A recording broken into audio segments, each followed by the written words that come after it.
So, mga sangkay, sa India daw po ngayon ay nagpapanik na yung mga tao. Problemado na daw po sa supply ng oil.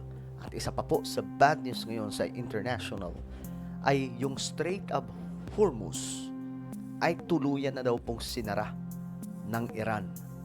So, anong ibig sabihin na ito? Malaki po ang magiging epekto nito sa ekonomiya ng daigdig. Pag-usapan po natin. Anyway, bago tayo magtuloy-tuloy, guys, welcome sa Sangkay World Talks, kung saan dito lamang po natin pag-uusapan yung patungkol sa mga nangyayari sa ating mundo. Kaya naman sa mga hindi pa po dyan nakakapag-subscribe, makikita nyo po yung subscribe button sa baba ng video na to. I-click nyo po yung subscribe, i-click ang bell, at i-click nyo po yung all. Sa mga nanonood po sa Facebook, i-follow nyo po yung ating Facebook page.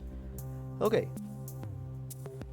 Grabe daw po ang nangyayari ngayon kasi, ito, unahin po muna natin. Itong Strait of Hormuz ay closed. Nagbabala daw po ang Iran sa US at Israel allies na ilayo daw po yung kanilang mga barko. Ito yan, mga sangkay. Ngayon, ang pagkakaalam po natin na itong mga bansa, mga kaalyadong bansa ng Amerika, lulusob na po sa Strait of Hormuz para po buksan ang lugar na ito. Well, tingnan po natin, mga sangkay, pumunta po muna tayo dito, no? Sa India. Ang India daw po ngayon ay mayroon pong gulong nagaganap. Dahil po sa shortage, no, ng fuel. Ayan, mga sangkay, ito ang nangyayari. India, which imports about 90% of its crude oil and nearly half of its LPG, much of it via the Strait of Hormuz, is facing a potential energy crisis dahil po sa gera na ito. Ngayon, tingnan po natin. Ito po yun. Tingnan po ninyo, mga sangkay, yung pila sa kanilang mga oil station ng mga taong nagpapalagay ng oil. So, grabing chaos, grabing gulo na nagaganap, mga sangkay.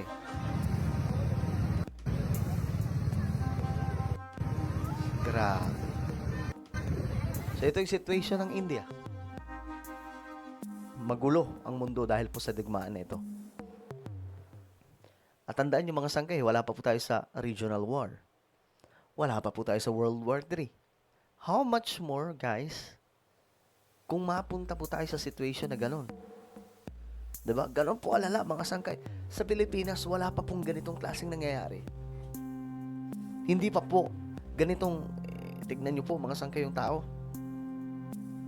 Hindi pa po ganyan yung dami ng tao na pumupunta, mga sangkay, sa mga oil station.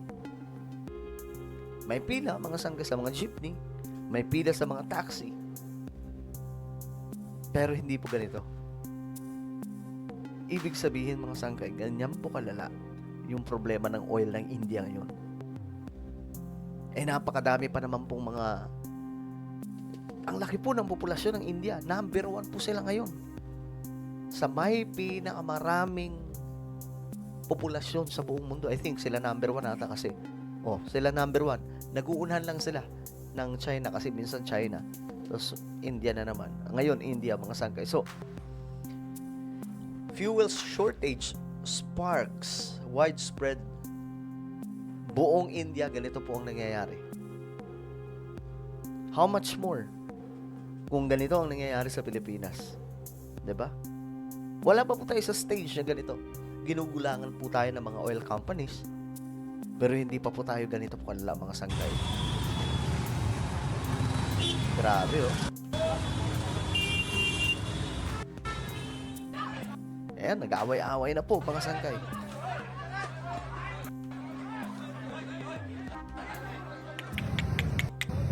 So, ito yung malalang situation ng India ngayon.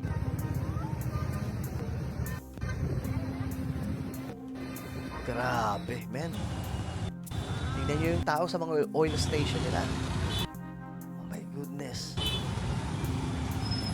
Grabe. Hindi ko ma-imagine kung dito yan sa Pilipinas, mga sangkay mayiging ganyan.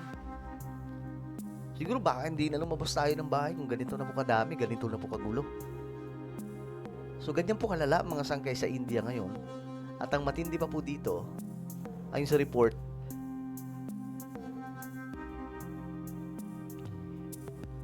Iran's Islamic Revolutionary Guard Corps announced sweeping restrictions on maritime movement, declaring that shipping linked to allies and supporters of Israel, American enemies, would not be allowed through any route or destination according to Iranian state media. Ang dami nun. Ang daming kaalyado ng Amerika, Japan, India, of course, Philippines. Marami sa atin mga sangkay. Maraming mga kaalyado ng US. So ano yun?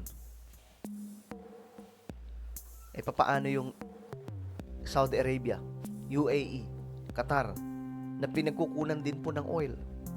So ibig sabihin, tsapwera din sila. Kaya pala galit na rin po mga sangkay ngayon. Itong Saudi Arabia, yung mga Muslim na mga bansa dyan sa Middle East, galit na po sa ginagawa ng Iran dahil hindi na po makatarungan ang kanilang ginagawa. Silang maiipit dito mga negosyo nila to eh. Dinadamay ng Iran yung mga karatig mga bansa sa paligid po. So, mas lalala po ang situation kung ganito mga sangkay. Siyempre, yung Saudi Arabia, kaalyado po yan ng Amerika eh. At marami pa pong mga bansa sa Middle East. So, mas lalo pong lalala ang situation mga sangkay dahil po sa nagaganap ngayon. Grabe oh.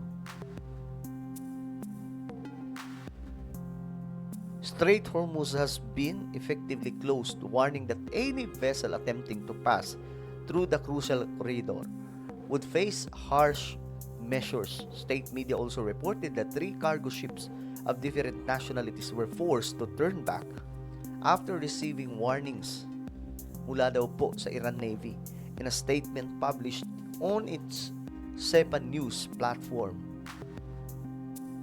So bumalik na lamang daw po yung iba ng mga barko. So ito yung situation ngayon mga sangkay. Marami na po mga bansa ang nahihirapan ngayon. Kala nyo po sa Pilipinas lang, hindi.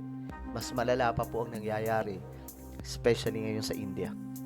Well, guys, ano po ang inyong opinion? Tingnan po ninyo yung tao. Nag-aaway-away na dahil po sa oil. Ganyan po kalala. Anong inyong opinion? Comment down below. Huwag nyo po kalimutan na i-subscribe yung ating YouTube channel.